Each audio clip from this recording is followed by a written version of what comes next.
Donald Trump revamping his campaign. Some people are asking, is it too little too late? Trump 2.0 comes as the GOP frontrunner decides to skip Colorado's GOP convention this weekend. The Ted Cruz campaign saying that the senator has picked up 15 delegates in that state so far. Thinks by the time the weekend is over, he'll get them all. Trump will get 0. Joining me now, Hipp is back, along with Gina, Loudon, and Christopher Bedford. Christopher Bedford, set us up here. Help the audience understand that so far, behind the scenes, Ted Cruz has done extraordinarily well at gaining delegates that he did not win during the primaries or caucuses. So Ted Cruz has a lot of people on his staff who are campaign veterans. They're conservative fighters. And a lot of conservatives on the Hill and on campaigns are used to having to fight these backroom deals because typically they're vastly outnumbered in the GOP.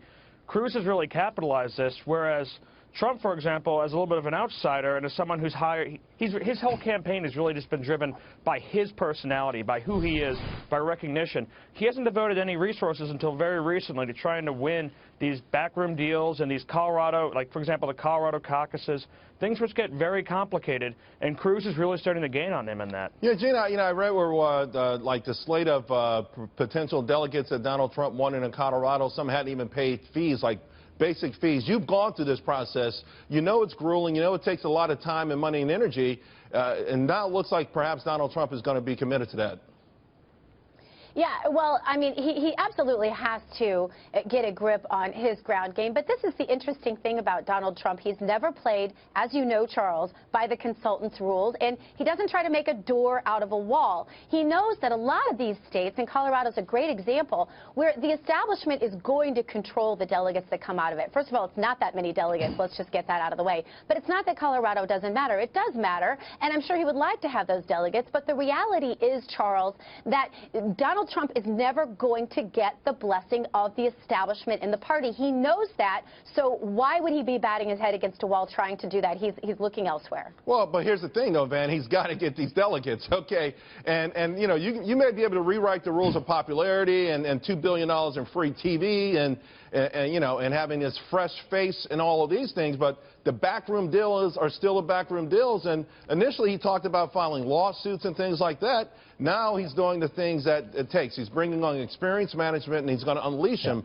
I guess the question, though, is has Ted Cruz gotten a bigger lead on him with the backroom dealings?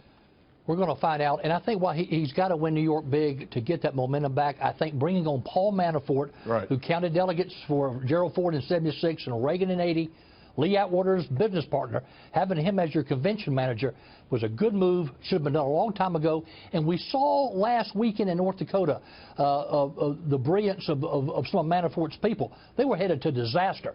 A pro-Cruz resolution was voted down, and Kevin Cramer, the at-large congressman, endorsed Trump at the North Dakota Convention of Fargo. So that's a seasoned veteran professional. Should have had someone like that on a long time. But, Charles, I'll tell you this. After California, if nobody's got 1237, look for someone. I look for Cruz and Trump to both take a page out of Ronald Reagan's playbook, the Schweiker factor. Remember when Reagan picked liberal Republican Senator Richard Schweiker to try to close that gap? It almost worked against Gerald Ford. Look for Cruz and Trump to name their vice presidential nominee before the convention. And I got a feeling a guy named John Kasich is going to be waving his hand at both campaigns like, me. Hey, you know what? Rubio may have more delegates. All right, guys, let's leave it right there.